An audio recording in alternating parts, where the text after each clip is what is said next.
Mobile నుంచి. అది ఏం చెప్తుందంటే, ఎవరి మాట వినకు, ఎవరిని చూడకు, ఎవరితో మాట్లాడకు. అలా మొబైల్ మన జీవితంలో భాగమై మనల్ని శాసిస్తుంది. ఇది నిజమే కదా?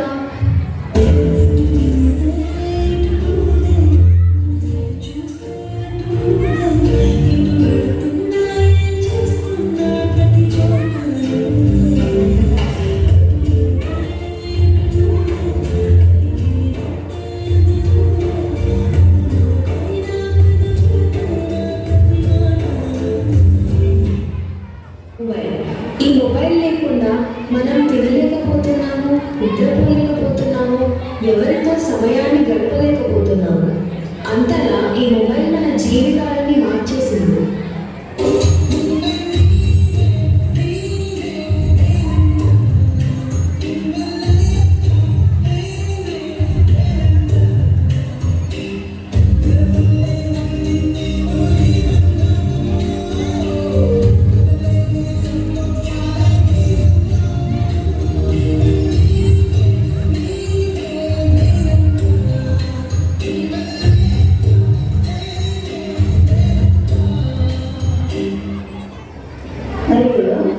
ఎక్కడ విన్నా, ఎక్కడ చూసినా మొబైల్ మొబైల్ మొబైల్. అంతగా మొబైల్ మన హద్దులు మీరేలా చేసింది. చూడండి, ఈ పిల్లలు కూడా మొబైల్లో ఎలా మునిగిపోయారు.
కాదు, ప్రపంచం మొత్తం నా చేతుల్లో ఉంది. నేనే మొబైల్ పోతాను. సరే సరే, అసలు నువ్వు ఎందుకు వచ్చావు? నేను అన్ని చోట్ల ఉంటాను.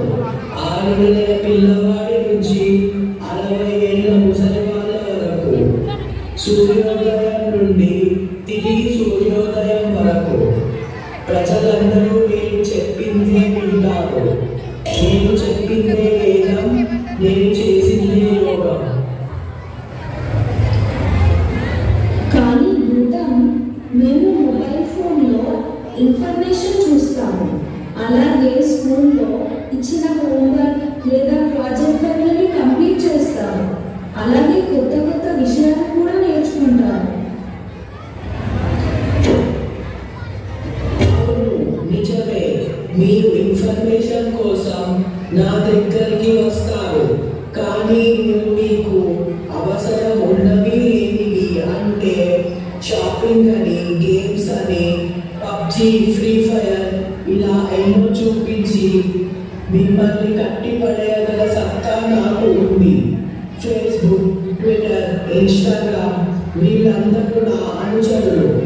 వీళ్ళందరితో కలిసి మీలో మీకు సంబంధం లేకుండా చూస్తాను.